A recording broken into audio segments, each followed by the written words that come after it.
Well, it's fantastic to be here with Rosy Martin, who really needs no introduction, well known to the church family here at St James and Emmanuel. Tell us, what is it that you're involved in? I'm involved in a project called the Potter's Village, which takes place in Uganda and is under the auspices of the local Anglican church there, that particular diocese in Uganda, very near the Congo border in the southwest corner. And what does Potter's Village do, Rosie? Well, it's actually unique in Africa. People call it an orphanage, but that's not quite right. It started when a woman called Jenny Green, a canon missioner out there, noticed that if mothers died in childbirth, which they do, I'm afraid, with great regularity, then the baby very often died too, because there simply was no one to look after them. The father was working in the fields. Grandmother, even if she was there, wasn't usually up to looking after a newborn, because remember, there's no option other than breastfeeding. So formula milk is just not available, and it wouldn't be safe even if it was, given the water. So I'm afraid if you don't have a mother, you're pretty stuck. And they often died.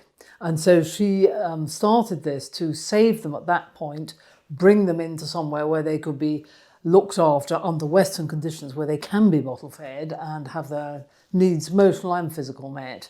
And initially they were kept for 2 years till they were 2, but we've actually pared that down to about 6 months. And we've found that it's perfectly all right for most children to go out at 6 months, and the majority actually go home to extended family.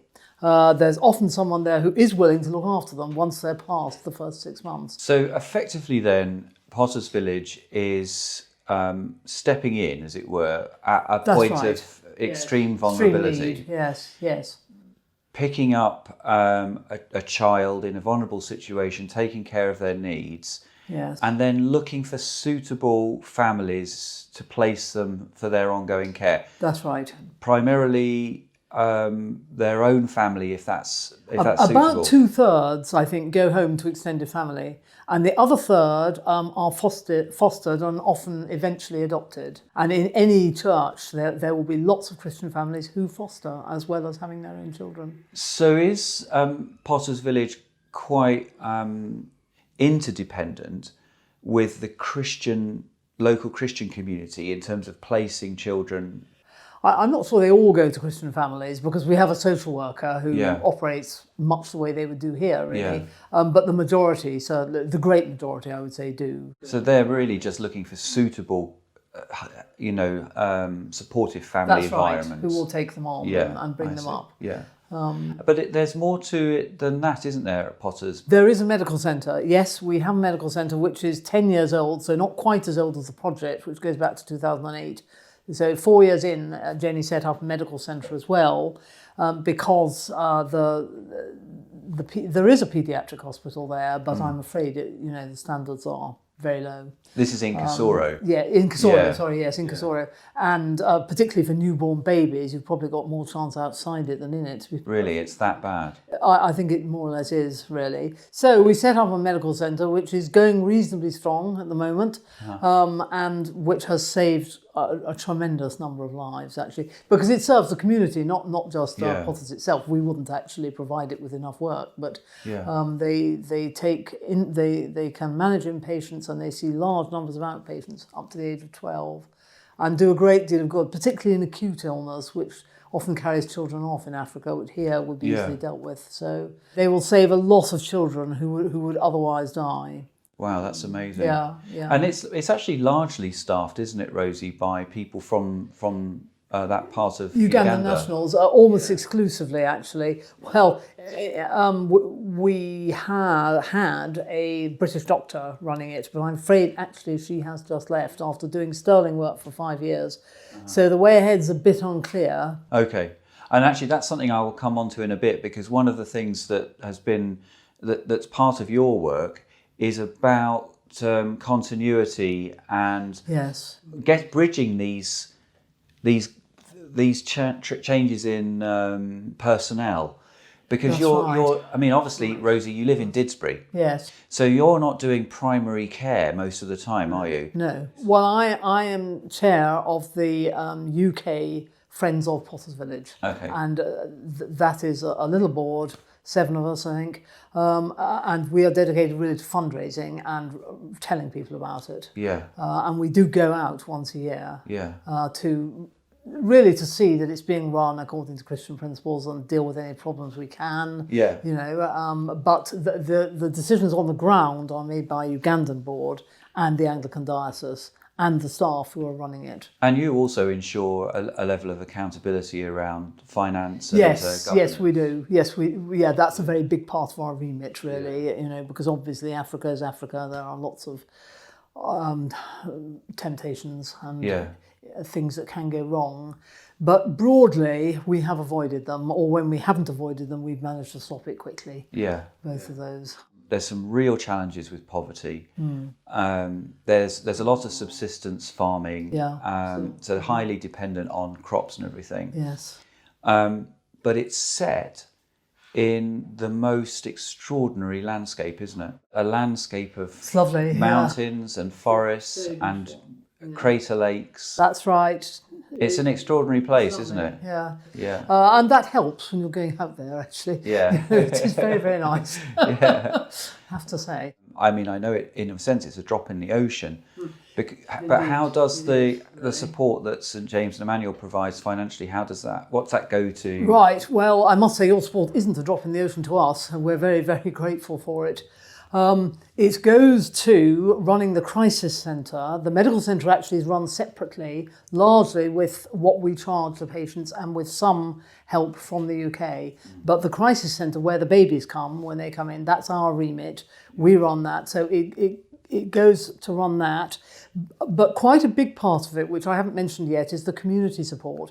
When children go out to families, they're carefully assessed, and those that need it get financial help for the first 5 years. After 5 years, we have to let them go, and we hate it.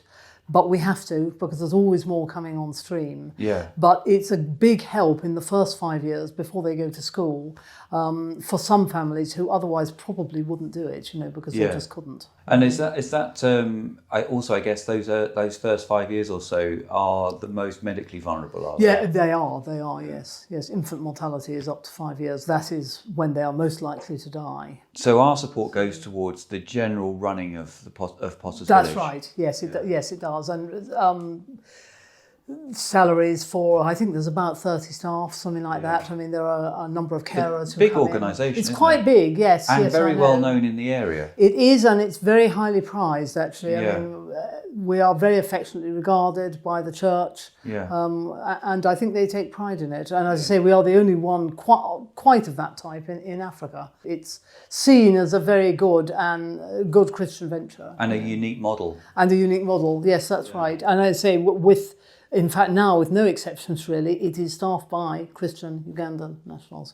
That's fantastic. Which again is good, I think. Yeah. No, that's fantastic. It increases that sense of ownership over That's right, and they've all got relatives locally and all that. Yeah. Could you share with us a high point and a low point? A high point for me was a particular little girl who was brought in, and for some reason I sort of really took to very much and saw a lot during my week there, and I sort of followed her progress, and she has now gone out to her family and is doing very well. She was called Grace, as it happens, and I saw her on my last community visit when I was there last time, and she's now 4 and hopping around her grandmother who's looking after her, like my own 4-year-old grandchildren here, just the same. Yeah. And she wouldn't have been there if it hadn't been for Potters. Is that right? She would have died. Would she have died? Yeah. Oh yeah, she would have died. She was very neglected. It's incredible to think that without that intervention... It is. We're not used to that in the West dead. now, really, are we? No, we're not. It doesn't happen here. No. But they are really where we were a century ago.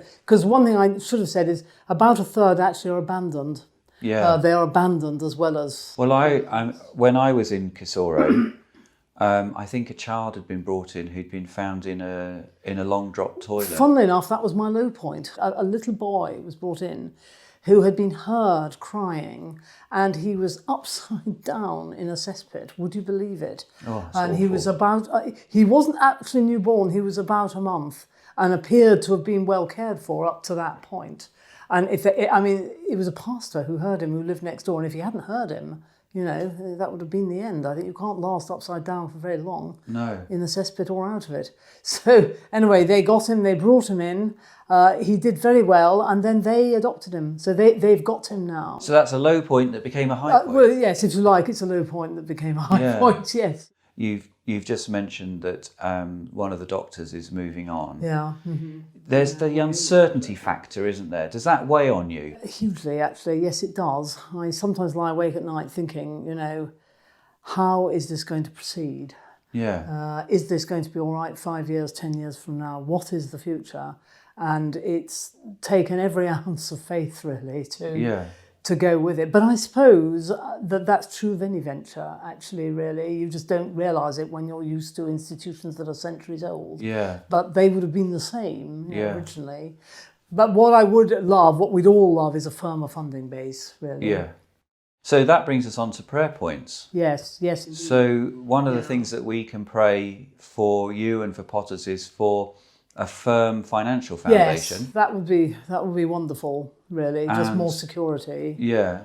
There's that. There's also for another medical lead. Yes, for another, that would be so good if someone felt called to either to go out from here or a Ugandan Christian doctor, you know, either. But the problem with the Ugandans is they need a funding stream, and there isn't one, obviously, whereas the people who go out from here tend to have one. Yeah. So they're different approaches, if you like, but either would work, you know. Yeah.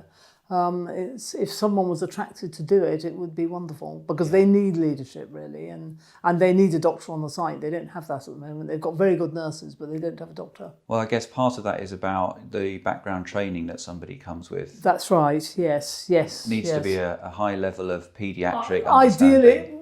well, actually, the first one who worked there was a GP Right. with a paediatric interest. I think that's all you need. Yeah. Speaking as a former GP myself, I think that's all you need. You don't actually have to be a paediatrician. No. But you do have to be a doctor, yes. Yeah. Do have some medical degree. But either would do. The second one was a paediatrician, the one who's just gone. Yeah.